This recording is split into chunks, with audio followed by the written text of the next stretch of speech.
ஒரு இருள் தேசத்தின் மேலே இருக்கிறது, ஜனங்கள் மேலே இருக்கு.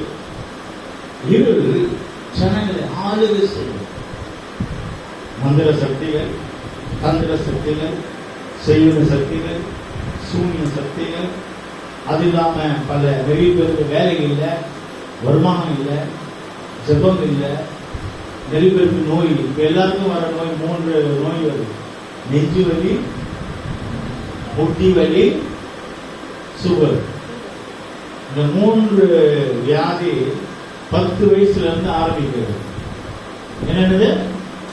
நெஞ்சு வலி, முட்டி வலி, சுகர்.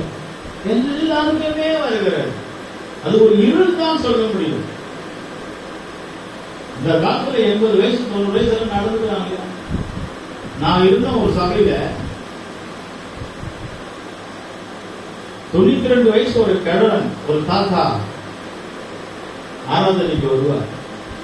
92 வயசு. எவ்வளவு ஆச்சரியம்! நம்மளெல்லாம் கஷ்டமா இருக்கு. அதனால இதெல்லாம் ஒரு இருள். இந்த இருளிலிருந்து விடுதலை ஆக்கும்படியாக இன்றைய காலையில கர்த்தர் நமக்கு உதவி செய்ய ஸ்தோத்திரம் பண்ணுவோம். இந்த இருளை, ஜனங்களுக்குள்ள கிரியை செய்கிற இருளை கண்டுபிடித்தவர் ஒரு சயின்டிஸ்ட் யோபு என்று நாம் பார்க்கிறோம். யோபு சொல்கிறார், ஒரு இருள், அந்த இருள் சாதாரண இருள் இல்ல, ஒரு மரண இருள் என்று சொல்கிறார். யோபு 12ஆம் அதிகாரம் 22ஆம் வசனத்தில் மரண இருளை வெளிச்சத்தில் கொண்டு வருகிறார் என்று யோபு 12ஆம் அதிகாரம் 22ஆம் வசனம் படிக்கிறோம். அவர் அந்த காலத்தில் இருக்கிற ஆழங்களை வெளியங்கமாக்கி மரண இருளை வெளிச்சத்தில் கொண்டு வருகிறார். அவர் அந்த காலத்தில் இருக்கிற ஆழத்தை வெளியங்கமாக்கி அவர் என்ன செய்கிறார்? மரண இருளை வெளிச்சத்திலே கொண்டு வருகிறார். அந்த காலத்தில் ஒரு ஆழம் சொன்ன பருவத்துக்கு மேல பார்த்த ஒரு ஆழம், அந்த ஆழத்துக்கு கீழே பூமி, பூமி தனியா நின்று கொண்டு இருக்கிறது. யோகுதான் சொல்றாரு, இந்த பூமிக்கு அஸ்திவாரம் போட்டவங்க யார்? அஸ்திவாரமே இல்ல, பில்லர் காங்கிரீட் எதுவுமே பீம் எதுவுமே இல்ல, பூமிக்கு அஸ்திவாரம் இல்ல.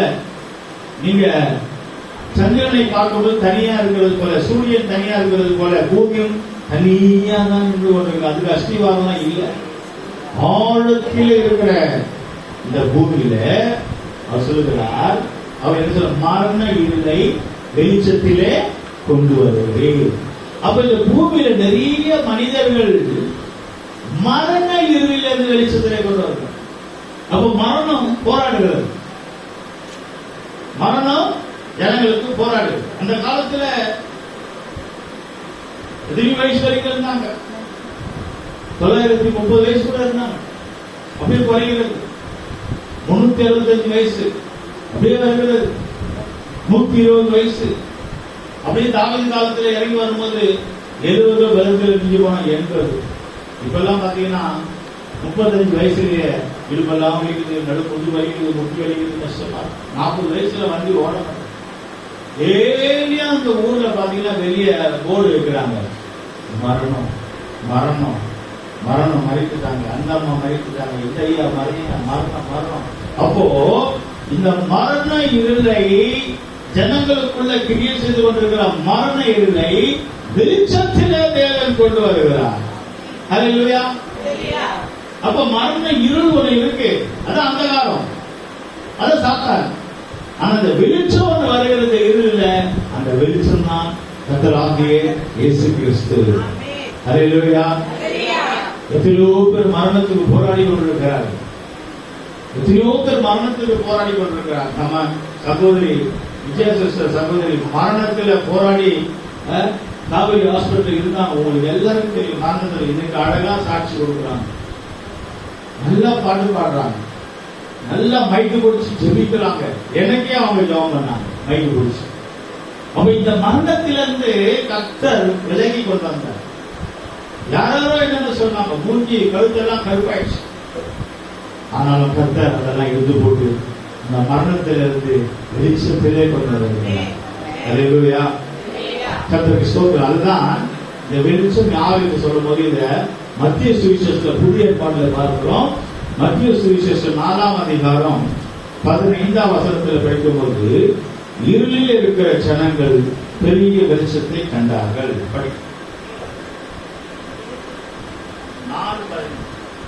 இருளில் இருக்கும் ஜனங்கள் பெரிய வெளிச்சத்தை கண்டார்கள், மரண இருளின் திசையில் இருக்கிறவர்களுக்கு வெளிச்சம் உதித்தது என்று.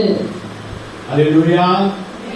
இங்க பாருங்க, மத்திய 4ஆம் அதிகாரம் 15ஆம் வசனத்துல இருளில் இருக்கிற ஜனங்கள் பெரிய வெளிச்சத்தை கண்டார்கள் என்று பார்க்கிறோம். அப்புறம் மரண இருளின் திசையில் இருக்கிறவர்கள் என்று பார்க்கிறோம். அப்ப ரெண்டு விஷயம் இருக்குதுல. முதல்ல இருளில் இருக்கிற ஜனங்கள் பெரிய வெளிச்சத்தை கண்டாங்க. இப்ப இருள் என்ன? வியாதி, பலவீனம், கஷ்டம், அது இது எல்லாம். அப்ப அந்த இருளில் இருந்து விடுதலையாக ஒரு வெளிச்சம் வருகிறது. அந்த வெளிச்சம் தான் கர்த்தராகிய இயேசு கிறிஸ்து. இயேசு இல்லாத வீட்டுல இருள் இருக்கும். இயேசு இல்லாத வீட்டுல அந்தகாரம் இருக்கும். இயேசு இருக்கிற வீட்டுல கர்த்தர் வாசம் பண்ணுகிற வெளிச்சம் இருக்கும். அல்லேலூயா. ஒரு குடுகுடுக்காரன் அடித்தான். மந்திர சக்தி படைத்த ஒரு குடுகுடுக்காரன் அடிச்சுட்டு வரான். ஒவ்வொரு வீட்டையும் அடிச்சுட்டு வரான். கடைசியா எங்க வீட்டுக்கு முன்னாடி நின்று அடிக்கிறான். அடிச்ச உடனே நான் கேட்டேன், நான் யாருன்னு தெரியுதா அப்படின்னு கேட்டேன். அவன் அமைதியாக நான் சொன்னேன், என் கண்ணப்ப நான் யாரு தெரியுதா நல்லா பாரு. நான் பார்த்துட்டு சாமி அப்படின்னு சொல்லி ஒரு வீட்டை பாரு, நான் வீட்டை பாரு. நான் வாடகை வீட்டில் தான் இருக்கிறேன். நான் வாடகை வீட்டில் தான் இருக்கேன். அவன் ஒன்றும் கிறிஸ்டின் கிடையாது. வாடகை வீட்டில் தான் இருக்கிறேன். என் வீட்டை பாருங்க. அவன் பார்த்தான், சொல்றான், சாமி ஏசாப்பா இருக்கிறாரு. அவன் என்ன சொல்றான், கையெழுத்து கொண்டு, அண்ணா என்னை மன்னிச்சுக்கோ, நான் இனி வரமாட்டேன். நான் ஒன்னும் சொல்லல, நான் வீட்டை பாருன்னா சொன்னேன். வீட்டை பாரு. வீட்டை பார்த்து ஒன்றும் பயம். ஏன்னா என் வீட்டில் யாரு இருக்கா? ஏசப்பா இருக்கிறார். வெளிச்சம் இருக்கிறது. அங்க இருள் இல்ல. வெளிச்சத்தை கண்டு குடுகுடுக்கார அடிச்சு கோடாங்க ஓடிட்டான். அல்லேலூயா. சத்தான் தானா ஓடிடுவாங்க. நம்ம வீட்டுல குடும்பத்துல இருள் இருக்கிறதுனாலதான் கஷ்டம். சில வீடுகள்ல வந்து நிப்பான் குடுகுடுக்கார, ஜெகமா இருக்கிறேன், ஜெகமா சொல்லுது, உன் வீட்டுல அப்படி இருக்கு எல்லாரும் ஒரு பயம். அப்ப உணர்த்தோம்னா ஏசப்பா இல்ல. ஏசப்பா நம்ம வீட்டுல இல்ல. வெளிச்சம் இல்லைன்னா இருள் இருக்கும். ஓகேங்களா? வெளிச்சம் இல்லைன்னா அதுக்கு அர்த்தம் இருள் இருக்கும். அந்த இருள் ரொம்ப மோசம். ஆனா இந்த இருளிலிருந்து விடுதலையாக்கிய ஒரு வெளிச்சம் இருக்கு. அவர் தான் கர்த்தராகிய இயேசு கிறிஸ்து. நீங்கள் கர்த்தராகிய இயேசு கிறிஸ்துவை இன்றைக்கு கூட கொண்டு போயிட்டு உங்க வீட்டுல வச்சுக்கோங்க. வீட்டுல எல்லா இருளும் ஓடி போயிடும். கர்த்தருக்கு ஸ்தோத்திரம். எங்க யூடியூப்ல பாக்குற எத்தனை பேர் தேவ ஜனங்கள் யாரா இருந்தாலும், நீங்கள் இயேசு கிறிஸ்துவ உங்க வீட்டில் நீங்கள் வைக்கிறீர்களானால் உங்க வீட்டில் இருள் இருக்காது. கர்த்தர் வெளிச்சமாக இருப்பார். அல்லேலூயா. முதல் பாயிண்ட், இருளில் இருக்கிற ஜனங்கள் பெரிய வெளிச்சத்தை கண்டார்கள். இரண்டாவது, மரண இருளின் திசையில் இருக்கிறவர்களுக்கு வெளிச்சம் உதித்தது. மரண இருள திசையில அந்த போராடிட்டு இருப்பான் தெரியுமா? நான் செத்துருவேன், எதா பண்ண நான் செத்துருவேன், எதா பண்ண நான் சூசைட் பண்ணி, நீ எதாவது சொன்னீங்க நான் சூசைட் பண்ணேன். மரண இருள் அந்த திசையில இருக்கிறவங்க அந்த இடத்துல எதுல இருக்குங்க? கொடைக்கானல்ல சூசைட் பாயிண்ட் இருக்கு. அது குணா பாயிண்ட் சொல்லுவாங்க. சூசைட் பாயிண்ட் அங்க முனையில நிற்பான். சிலர் செல்ஃபி எடுத்துப்பான், நான் சாக போறேன், நான் சாக போறேன்னு சொல்லிட்டு இருப்பான். கர்த்தருக்கு ஸ்தோத்திரம். சிலர் விழுந்து சாவான். அருஞானவர் வைப்பாங்க, எல்லாம் வேலையெல்லாம் போட்டுருக்காங்க. அப்போ அர்த்தம் நட்சத்திருவேன். சில தேவ பிள்ளைங்க அபிஷேகம் பெற்றவங்க சொல்லுவாங்க, நட்சத்திருவேன், நான் அப்படி ஆயிடுவேன், நான் இப்படி ஆயிடுவேன். இத பாருங்க, இப்போ 10th போர்டு எக்ஸாம் நடந்திருக்கிறது. எக்ஸாம் ரிசல்ட் வரட்டும், நிறைய பேர் வாலிபர்கள் நிறைய பேர் சாவாங்க. சிலர் தெரியாம 10th ஃபெயில் ஆகிடுவாங்க. என் வீட்டில் அம்மா திட்டுவாங்க, நான் அசிங்கமா இருப்பேன், எல்லாரும் எப்படி பார்க்கறது, எனக்கு கேவலமா நினைப்பாங்க சமுதாயம். பிள்ளைங்க சூசைட் பண்ணியிருக்காங்க, தூக்கு போட்டு செத்துருக்காங்க, வாலிப பிள்ளைங்க. நம்ம சபையில் ஆண்டு திருவினாலே நம்ம சபையில் எல்லாரும் பாஸ் ஆயிடுவாங்க. ஹல்லேலூயா.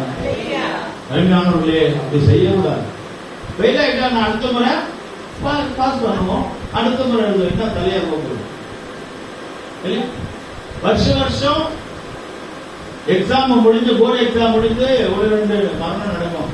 ஆனா இந்த வருஷம் எலெக்ஷன் ரிசல்ட் வந்த உடனே நிறைய வாலிபர்கள் சாவாங்க, நிறைய பேர் சாவாங்க. ஐயோ, என் கட்சி தோற்றுச்சு, எத்தனை நீங்க பாத்துருவாங்க, எழுதி வச்சுக்கோங்க. எலெக்ஷன் முடிஞ்ச உடனே நிறைய ஜனங்க வாலிபர்கள் சாகுறாங்களா இல்லையான்னு வெறி. இந்த வெறியில தலைவனுக்காக ஜனங்கள் தொண்டர்களுக்காக சாகு. ஆனா நம்முடைய தலைவர் யார் தெரியுமா? நமக்காக உயிர் கொடுத்தவர். அதான் நமக்காக உயிர் கொடுத்தவர் நம்முடைய தலைவர். அந்த தலைவருக்காக தான் நாம் சாகணும், அந்த தலைவருக்காக தான் சாகணும். எனக்கு கூட முடியல கடந்த நாட்கள்ல, ஞாயிற்றுக்கிழமை ஆராதனை நான் போய் ஆண்டவரே, கடந்த நாள்ல அந்த மரண இருள் என்னையும் வந்தது. யாரையும் விடாது, எல்லாருக்கும் வரும் ஒரு மரண இருள். அப்போ ஆண்டவரே ஞாயிற்றுக்கிழமை போய் ஆண்டவரே போயிட்டேன், எப்படி ஆராதனை அட்டன் பண்ணிட்டேன். மீண்டுமா ஆண்டவரே புதன்கிழமை அமாவாசை வந்து ஆண்டவரே பப்ளிக் வருவாங்கப்பா, ஜனங்க எங்களை நம்பி, ஊழியக்காரர்களை நம்பி வருவாங்க. ஐயா ஜபம் கொடுப்பாரு, ஐயா ஜெபம் பண்ணுவாரு, ஐயா கிட்ட போல ஐயா அமாவாசை ஜபம் நடத்துவாரு. அப்படியாங்க பல இடங்களிலிருந்து பல இடத்துல இருந்து வருவாங்களே, பல இடங்கள்ல இருந்து வருவாங்களே. கடந்த அமாவாசை ஜபத்துல சைதாப்பட்டில வந்தாங்க, மாதாவரத்துல வந்தாங்க, இப்படி பல இடங்கள்ல இருந்து எங்கெங்கிருந்து வருவாங்களே.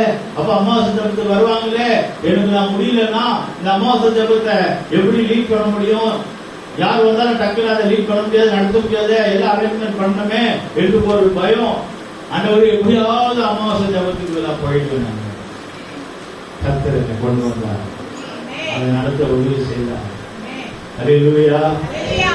மரண இருள் என்றது உங்களுக்கு மட்டும் இல்லை, எனக்கு சேர்த்துட்டான், எல்லாருக்கும் சேர்த்துட்டாங்க. உலகத்துல எல்லாரும் மரண இருள் வரும். ஆனா நம்மளா சாகக்கூடாது. நிறைய பேர் பாருங்க சூசைட் பண்றாங்க, வாலிப பிள்ளைங்க எல்லாம் சூசைட் பண்ணிடுவாங்க.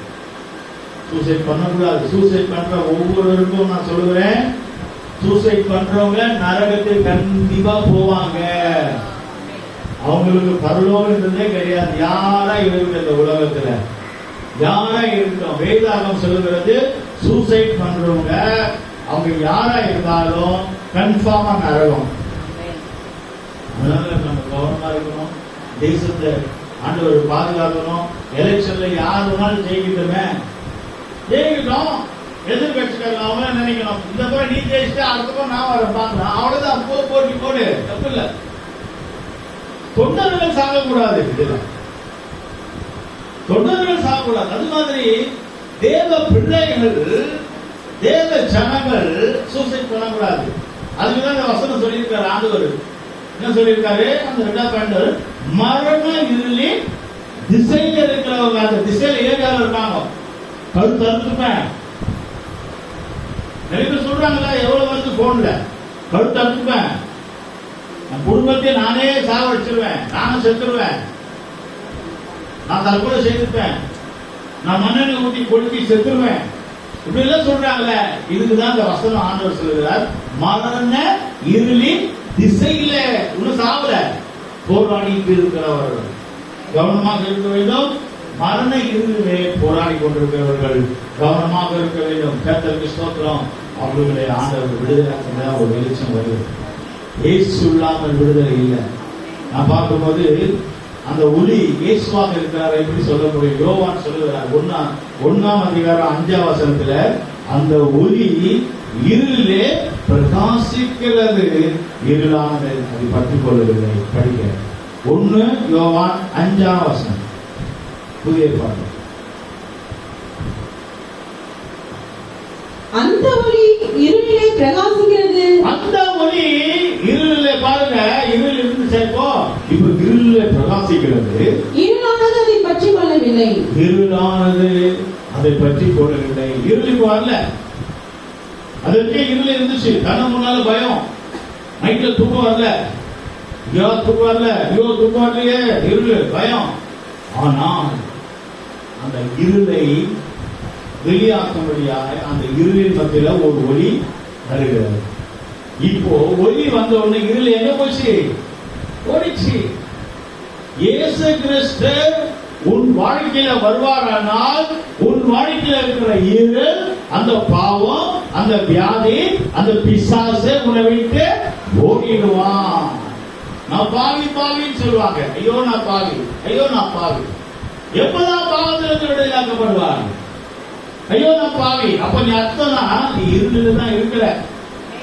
நீ ஞானஸ்தானம் எடுத்து இருளில் இருக்கிற, அபிஷேகம் பெற்று இருளில் இருக்கிற, நீ விசுவாசி ஆனா இருளில் இருக்கிற, கிறிஸ்துவனா இருந்தா இருளில் இருக்கிற. அப்ப இருளில் இருந்து நீ வரணும்னு சொன்னால் அந்த ஒளி இருளிலே பிரகாசிக்கிறது.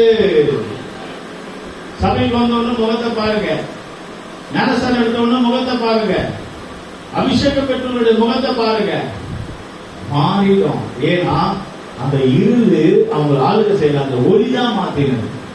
யார் மாத்தினது? அந்த ஒளி. இருளு பிரகாசிக்கிறது தான் ஒரு ஒளி.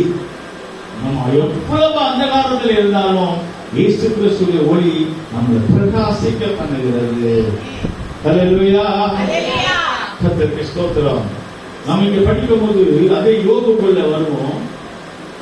இங்க யோகு சொல்றாரு, இவரோட சயின்டிஸ்ட் சொன்னது பயங்கரமான ஒரு இருளை சொல்றாரு பாருங்க. கண்ணை மூடி கண்ணை திறந்து அடி தூக்குதான். யோபு 22ஆம் அதிகாரம் 11ஆம் வசனத்துல நீ பார்க்க கூடாதபடிக்கு இருள் பார்த்தான். கண்ணை மூடி, கண்ணை மூடத்துல வந்துச்சமா மரணம். இப்பதான் மாத்த, இப்பதான் போனாங்க அவங்க, இப்பதான் யார்கிட்ட பேசினாங்க, இப்பதான் போன்ல பேசினாங்க. யோபு 22ஆம் அதிகாரம் 11ஆம் வசனத்துல நீ பார்க்க கூடாதபடிக்கு இருள் வந்தது, ஜலப்பிரவாகம் உம்மை மூடுகிறது. கர்த்தருக்கு ஸ்தோத்திரம். நீ பார்க்க கூடாத அளவுக்கு இருள். நான் அப்படி ஆவேன், நான் இப்படி ஆவேன், நான் பெரியார் ஆவேன், நான் அதை அப்படி ஆவேன், இப்படி ஆவேன் எல்லாம் நீ தீர்மானிக்கலாம். ஒரு செகண்ட் ஒரு இருள் வந்து உன்னை தூக்கிட்டு அவ்வளவுதான். நல்லா இருந்தாங்க, இப்பதான் என்கிட்ட பேசிட்டு போனாங்க, இப்பதான் பேசிட்டு போன ஆக்சிடென்ட் ஆயிடுச்சு. ஒருத்தர் சொல்லிட்டு போறான், புதுசா கல்யாணம் பண்ணிட்டு ஒய்ஃபு கிட்ட ஏமா அதோ வெளியே போயிட்டு வாரு, எலக்ட்ரிஷியன் வேலை செய்யறான், எலக்ட்ரிஷியன் வேலை புதுசா கல்யாணம் பண்ணாங்க, இதெல்லா போயிட்டு வாரு.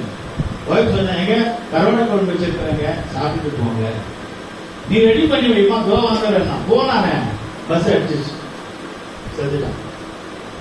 கருவாட்டு குழம்பு ரெடியா இருக்கு, போன ஆளு வரல, புதுசா கல்யாணம் பண்ணி. அந்த ஒய்ஃப்க்கு யார் ஆறுதல் கொடுத்துருந்தீங்க? சொல்லி சொல்லி கருவாட்டு குழம்பு கேட்டீங்க, கண்ணை மூடி நடந்து செகண்ட்ல தூக்கிடும். நடந்து போயிட்டே இருக்கலாம், டக்கு நெஞ்சு வலி வருது, அப்படியே உட்காரும். ஹாஸ்பிட்டல் கொண்டு போறதுக்குள்ள எல்லாம் முடியல, அவ்வளவுதான் போச்சு. நடக்கல இல்லையா? நடக்குது எல்லாருக்கும். அப்போ கண்ணை மூடி கண்ணை தரத்துக்குள்ள உடனே என்ன செய்யுது? மரணம் வருது, மரணம் வருது. அப்போ யோபு சொல்றா, நீ பார்க்க கூடாத அடிக்கு, நீ பார்க்காத அடி கண்ணை மூடி தூக்கணும். காலையில எழுப்புறதே இருக்கு நிறைய பேர். கண்ணை மூடி தூங்கணும், நான் பெரிய வீடு கட்டணும், நான் அது செய்யணும், நான் இதை பண்ணணும், நான் இப்படி இருக்கணும், இப்படி இருக்கணும், இப்படி இருக்கணும்னா நினைச்சு தூங்குறான். நைட்டு அவன் காலையில கண்ணை திறக்கவும் இல்லை. நீ பார்க்காத அடிக்கு பாருங்க, 22:11 எப்படி இருக்கு? நீ பாருங்க, அந்த இருள் பாருங்க, நீ பார்க்க கூடாதபடிக்கு இருள் வந்தது. நீ பார்க்க கூடாத அளவுக்கு நீ நினைச்சே பார்க்கல. என்ன இருளா இது? சமுத்திரம். நோவா சொன்னாரு தடைக்குள்ள வாங்க வாங்க, யாரும் கேட்கல, எல்லாம் தூங்கிட்டு இருக்கிறான். மழை வருது, யாருக்கும் தெரியாது இப்படி மழை வரணும், தூங்கிட்டு இருக்கான். அப்படி மழை தூக்கிச்சு, அடிச்சு அடியில எல்லாம் செத்து பேழை மட்டும், அந்த நோவு பேழை மட்டும் மேல வந்துச்சு. நீ பார்க்க கூடாத பைக்கு ஜலம். ஜலம்னா என்ன? தண்ணி. சுனாமி. சுனாமி வந்துச்சா இல்லையா? அவன் செருப்பக்காரன், துண்டக்காரன், வீடக்காரன் ஏதாவது விட்டுவான்னா செத்தானா நிறைய பேரு. செத்தான நிறைய பேர் செத்தாங்கல்ல, அதுல சுனாமி இல்ல.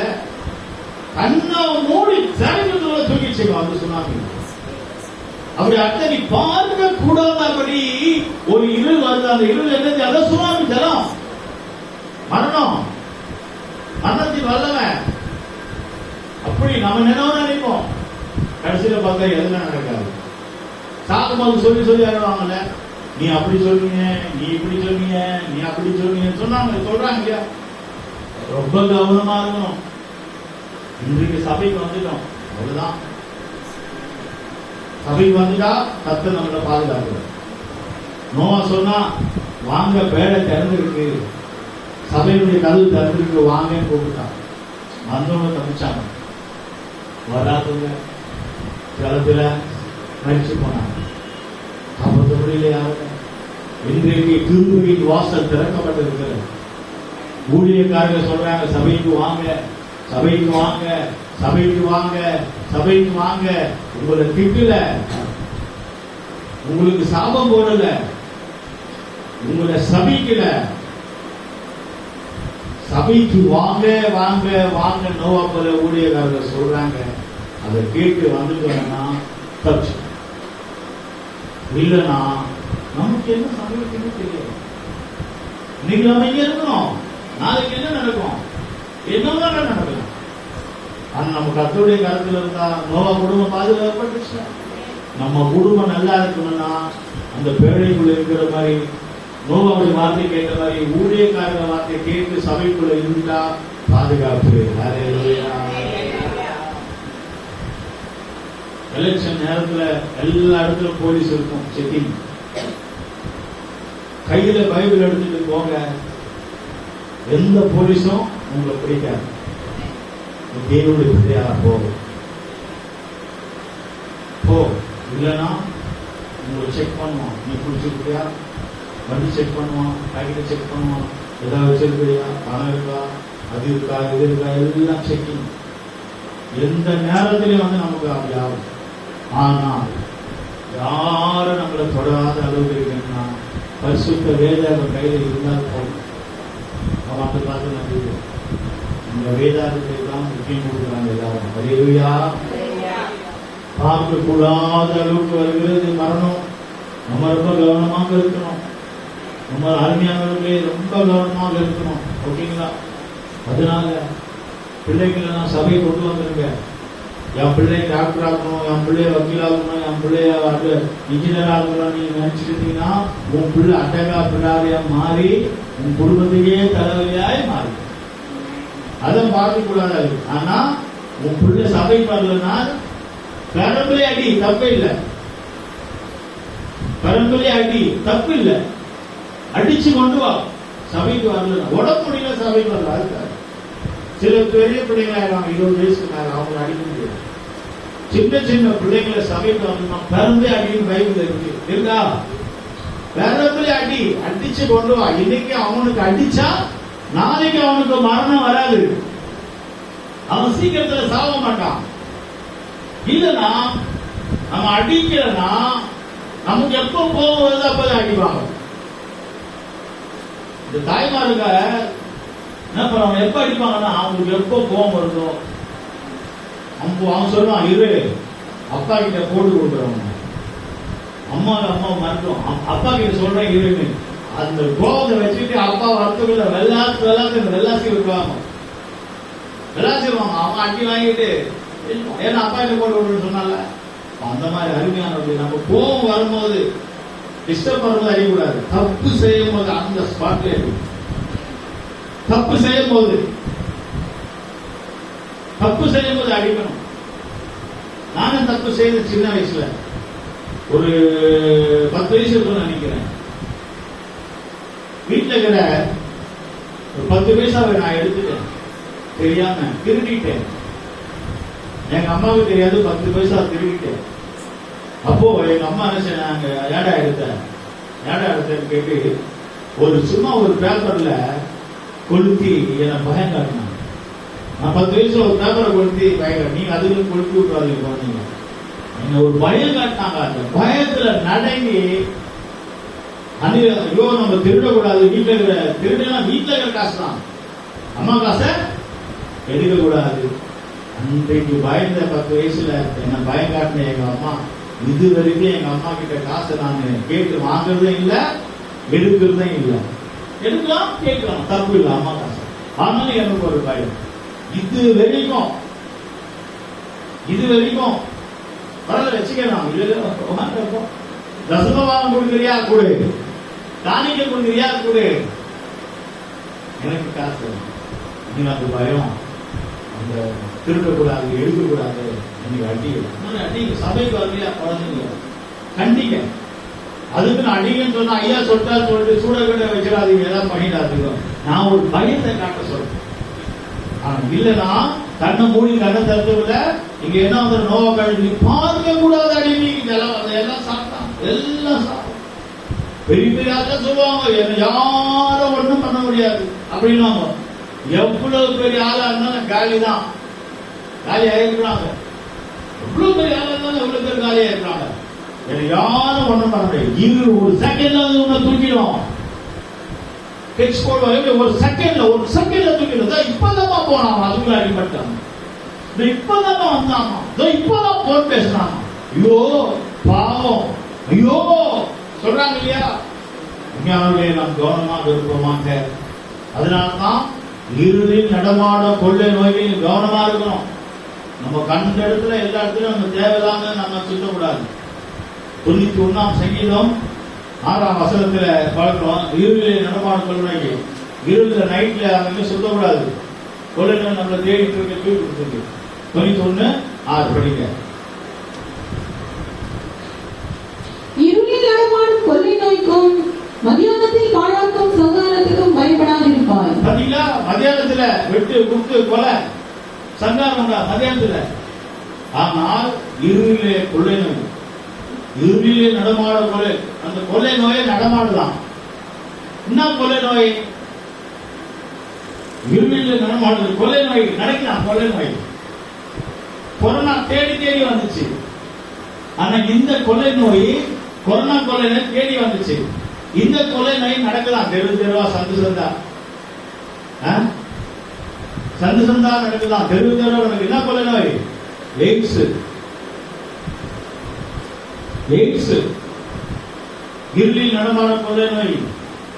இரவுல அங்க இங்க போயிட்டு நிறைய வாலிபர்கள் எத்தனையோ வழி தப்பி போய் நிறைய பேர் எய்ட்ஸ்ல மாட்டிக்கிறாங்க. ரொம்ப கவனமாக இருக்க வேண்டும்.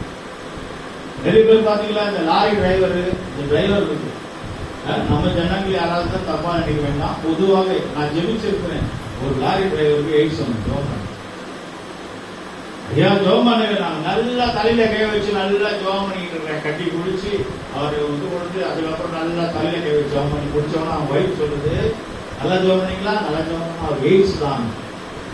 எப்போ 20 வருஷத்துக்கு முன்னாடி பக்குன்னு ஆயிடுச்சு.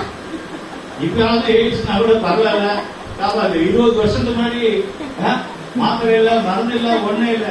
பிரதர் நானு பரவாயில்ல லவ்விங் பிரதர் அவரை கட்டி பிடிச்சு ஐயா ஜோம் பண்ணி, சின்ன பையன் நானு, பிரதர் ஜோம் பண்ண, நான் தலையில கை வச்சு நல்லா ஜோம் பண்ணி, நல்லா ஜோம் பண்ணி சரி ஆயிடுமா. ஆமையா நீங்க அதுதான் நம்பிக்கையோட வந்தோம். என்னம்மா வியாதி? ஜோம் பண்ண சொல்றதுதான் கேட்கிறேன். என்னம்மா வியாதி? எய்ட்ஸ்யா. டாக்டர் செத்துருன்னு சொல்லிட்டாங்க. என் வீட்டுல எப்படி இருக்கும், அடி வயிறு கலங்குது. எப்பா அந்த கட்டி பிடிச்சுன்னு அப்புறம் இப்போ ஓரளவுக்கு அதெல்லாம் கூட கொஞ்சம் இது பண்ணுவோம். எய்ட்ஸ் கொள்ளை, இது மாதிரி பல கொள்ளை நோய் தெரு தெருவா, சந்து சந்தா சுத்திட்டு இருக்கு. அப்போ நம்ம வந்து வாலிபர்கள், பெரியவங்க எல்லாம் கவனமாக இருக்க வேண்டும். நம்முடைய ஜனங்கள் ஓகே, நல்ல ஜனங்கள். எத்தனையோ வாலிபர்கள் பாத்தீங்களா, எத்தனையோ வாலிபர் மறைஞ்சு இருப்பாங்க. பைபிள்ல இருக்கிறா ஒரு ஸ்திரீ, அவள் சந்து சந்தாக சுத்தி கொண்டிருக்கிறாள். விபச்சாரம் செய்த ஸ்திரீ பைபிள்ல இருக்கு, நீதிமொழிகள். விபச்சாரம் செய்கிற ஸ்திரீ சந்து சந்தாக சுற்றுறாள். அப்ப அவளை பார்க்க போற நிறைய வாலிபர்கள் அப்போ ஒரு நடக்குது இல்லையா, மாட்டிக்கிறாங்க. நிறைய பேர் அடிக்கிறாங்க, நிறைய இருக்கு அடிக்கிறாங்க. கர்த்தருக்கு ஸ்தோத்திரம். அந்த இடத்துல நம்ம போகணும்னா புள்ள நோய்க்கு நடக்குதான். அப்ப நடக்கிறதுனா யாரு நடந்து வருது? கொரோனா கூட தேடி வந்துச்சு. நம்ம உஷார என்ன பண்ணிட்டோம்? நம்ம வாசல்ல ஜன்னல் என்ன பண்ணிட்டோம்? ஆட்டுக்குட்டி ரத்தத்தை இஸ்ரவேல் ஜனங்களை தேய்ச்சது போல தேய்ச்சி நம்ம கர்த்தர் நம்மளை பாதுகாத்தார். ஹல்லேலூயா. 143 சங்கீதத்துல தாவீது சொல்கிறார், இந்த இருள் எப்படி இருக்கான்? மரித்தவர்கள் போல் என்னை இருளில் இருக்க பண்ணுது. இப்ப இந்த இருள் எப்படின்னா மரித்தவர்களை போல. 43:3 படிங்க. சத்துரு என் ஆத்துமாவை தொடர்ந்து என் பிராணனை தரையோடு நசுக்கி வெகுகாலத்துக்கு முன் மரித்தவர்கள் போல் என்னை இருளில் இருக்க பண்ணுகிறான். இருள் எப்படி இருக்கா? மரித்தவர்களை போல. இன்றைக்கு நிறைய சபையில இந்த இருள் இருக்கு. சபைக்கு வராங்க, எப்படி இருக்கிறாங்க ஜனங்க? மரித்தவர்கள் போல. சபைக்கு வெளியே வீட்டுல சத்தம் போட்டு பேசுவாங்க, ஆனா சபைக்கு வந்தால் பேச முடியாது.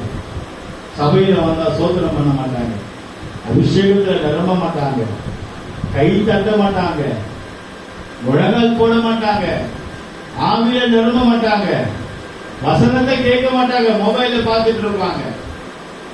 அவசரத்துல ஒரு போன் வருது, சபைக்கு வர வழி தரல, மொபைல பார்க்கறது தப்பு இல்லை. ஆனால் சபையில உட்காந்து மொபைல பார்த்துட்டு இருப்பாங்க, கர்த்தர் வசனத்தை கேட்க மாட்டாங்க. அவங்க எல்லாம் எப்படி இருக்காங்களா? எப்படி? மரித்தவர்களை போல. அந்த இருள், எந்த இருள்? மரித்தவர்கள் போல. சின்ன பிள்ளைங்க பாருங்க, சின்ன வாலிப பிள்ளைங்க எப்படி நல்லா பயர் பண்ணாங்க சபையை. நம்ம எல்லாரும் வல்லமையில நிரப்பப்பட்டோம் இல்லையா? அப்போ சின்ன பிள்ளைங்களே இருக்காங்கன்னா அப்ப நம்ம எப்படி இருக்கணும் இல்லையா? எல்லாரும் சபைக்கு வந்தா செத்தவங்கள மாதிரி இருக்க கூடாது. அப்ப நீங்க இருள் இருக்கிறீங்கன்னு அர்த்தம். சபையில வந்து அப்படியே அமைதியா இருக்கிறீங்கன்னா நீங்க இருளில் இருக்கிறீங்க. என்ன இருள? மரணத்தில் இருள. லாசர் வார கை தட்ட முடியாது, முழங்கால் போட முடியாது, வாயை தட்ட முடியாது. அப்படின்னா லாசர்வையும் வெளியே வாங்க, எலும்பு கட்டிகள் அவுக்கப்பட்டு வெளியே வந்தான். இது மாதிரி நிறைய விஷயங்களை சொல்லலாம். சபையில வந்து செத்தவங்களை போல இருக்கக்கூடாது. சபையில வந்து நல்ல உற்சாகமாக நம்மளால மற்றவங்க எனர்ஜி ஆகணும். ஏன்னா நம்முடைய தேவன் செத்த கடவுள் இல்லை. நம்ம ஆராதிக்கிற தேவன் செத்தாலும் மரித்தாலும் உயிரோடு எழுப்பின தேவனை ஆராதிக்கிற. அல்லேலூயா. கடைசியாக ஒரு வசனத்தை சொல்லி முடிக்கிறேன். ஒரு இருள் குருடாக மாறியது. ஏசாயா தீர்க்கதரிசி சொல்கிறார். ஏசாயா தீர்க்கதரிசன புத்தகத்தில் 29ஆம் அதிகாரம் 18ஆம் வசனத்தில் குருடனின் கண்களை இருளுக்கு அந்த காலத்துக்கு நீக்கலாக்கி விடுகிறார். ஒரு குருடன் இருளா இருக்கிறான், அந்த காலமாக இருக்கிறான், வழி தெரியல. கர்த்தர் அதை நீக்கலாக்கிறார். 29ஆம் அதிகாரம் 18ஆம் வசனம். அக்காலத்திலே செவிடர் புஸ்தகத்தின் வசனங்களை கேட்பார்கள். குருடரின் கண்கள் இருளுக்கும் அந்தகாரத்துக்கும் நீங்களாகி பார்வை அடையும். குருடருடைய கண்கள் அந்தகாரத்துக்கும் இருளுக்கும் நீங்களாகி இருக்கும். குருடருடைய கண் எப்படிங்க இருக்கும்? அவன் சாமர்த்தியமா போவான், ஆனா அவன் எப்படி குருடனா இருக்கும்? குருடன் நம்மளை பார்க்க முடியுமா? சைதாப்பட்டு ரயில்வே ஸ்டேஷன்ல நானும் சிஸ்டரும் நிக்கிறோம் ஊழியம் முடிச்சுட்டு. சைதாப்பட்டு ரயில்வே ஸ்டேஷன்ல நானும் சிஸ்டரும் ஊழியம் முடிச்சுட்டு நிக்கிறோம். அங்கே ஒரு குருடன் அங்க கம்பு வச்சுட்டு வர வர வர வர வர அந்த ட்ரெயின் வரல. அந்த ட்ரெயின் அந்த தண்டவனம் இவர் மேல இருக்காரு பிளாட்ஃபார்ம்ல. நான் அவரை பார்க்கும்போது ஐயோ அப்படியே கீழே விழுந்துட போறாருன்னு எனக்கு ஒரு கலக்கம், எனக்கு ஒரு பயம். நான் சொல்றேன் சிஸ்டர் கிட்ட, அம்மா கீழே விழுந்துட போறாருமா, கட்டிட்டே போறாரு. அவருக்கு தெரியுது, இருந்தாலும் எனக்கு ஒரு பயம். நான் கிட்ட ஓடி போய், ஐயா அப்படி போக கூடாது, இப்படி வரணும் அப்படின்னு எனக்கு மனம் கேட்கல. ஏன்னா அவர் விரைவிலே குருடன் இருந்தார். அந்த காலம் அவர் நம்மளை பார்த்தது வேற ஆளாத ஐயான்னு சொல்லியிருப்பார் என்ன பாஸ்டர். ஆனா அவரு கண்ணு அவர் கேட்கல. ஓகேங்க சொன்னார். அருமையானவர்களே, குருடனுடைய கண்ணை அந்த நாளிலே திறப்பார். அந்த நாள் தான் இந்த நாள். எத்தனை பேர் குருடரா இருக்கிறீங்க? இயேசுவை பார்க்காம, தரிசனம் இல்லாம, பைபிள் படிக்கலன்னா நீங்க குருடர் தான். பைபிள் சத்தம் நீங்க கேட்கல, வசனம் கேட்காம வீட்டில் இருந்தீங்கன்னா நீங்க செவிடர் தான். இன்றைக்கு நம்முடைய கண்ணை ஆண்டவர் திறக்க போகிறார். குருடனுடைய கண்ணை திறக்கிற இயேசு இன்றைக்கு அந்த காலத்துல இருந்து நம்மளை விடுதலையாக்குவாராக. ஜெபிக்க முடியல, கண்ணை மூட முடியல, தரிசனம் பார்க்க முடியல, வாயில சோத்தனம் வரல, நீங்க இன்னும் இருள இருக்கிறீங்க. கண்ணை மூடுவோமாக. கூட்டம் முடிய போகிறது. இன்றைக்கு தேவன் உங்களை விடுதலையாக போகிறார். தேவன் இன்றைக்கு அற்புதங்களை செய்ய போகிறார். கர்த்தர் பெரிய காரியங்களை செய்ய போகிறார். கண்களை மூடுவோமாக. எத்தனை பேர் அந்த காலத்தில் இருக்கிறீங்க? எத்தனை பேர் ஜபம் இல்லாம இருக்கிறீங்க? எத்தனை பேர் கண்களுக்கு பிரச்சனையாக இருக்கிறது? எத்தனை பேர் தரிசனம் இல்லாம இருக்கிறீங்க? இதோ ஆண்டவர் நம்முடைய கண்களை திறப்பாராக. அந்த காலத்துல குருடருடைய கண் திறக்கப்படும். அந்த காலம் இந்த காலம் தான். இந்த கிருபையின் காலத்துல ஆண்டவர் நம்முடைய கண்களை திறப்பாராக. நம்முடைய செல்வ கண்களை திறப்பாராக. ஆகாருடைய கண்ணை திறந்தாரே, தேவ தூதன் ஆகாரே, உன் கண் திறக்கப்பட்டது என்று சொல்லப்பட்டது. அப்பொழுது தன்னுடைய குழந்தையும் பாதுகாக்கப்பட்டது. அருமையான சகோதரிகளே, அருமையான தாய்மார்களே, உங்க பிள்ளைகளுக்காக நீங்கள் அழுது கொண்டிருக்கிறீர்களா? இதோ உங்க பிள்ளைகளை பாதுகாக்க முடிய உன் கண்ணை திறப்பாராக. உன் வீட்டில் ஊற்றாக இருக்கிறது, அங்கு ஒரு பெரிய நீரூற்று இருக்கிறது, அதை எடுத்துக் கொள்வாயாக. அபிஷேகமானது நம்ம பக்கத்தில் தான் இருக்கிறது. ஆண்டவர் நம்முடைய பக்கத்தில் தான் இருக்கிறார். ஒப்படைப்போமாக. தேவ வல்லமை இறங்கட்டும். ஆகாருடைய கண்ணை திறந்தவர் இன்றைக்கு நம்முடைய சபையுடைய கண்களை திறப்பாராக. குருடனுடைய கண்ணை திறந்த தேவன் இயேசு கிறிஸ்து இன்றைக்கு நம்முடைய அந்தகார கண்ணை திறப்பாராக. எல்லா அந்தகாரம் நம்மை விட்டு போகட்டும். வியாதி நம்மை விட்டு போகட்டும். பிசாசு அகன்று போகட்டும். அந்த சக்திகள் செய்கிற சக்திகளை இயேசுவின் நாமத்தினால முறியடிப்பாராக.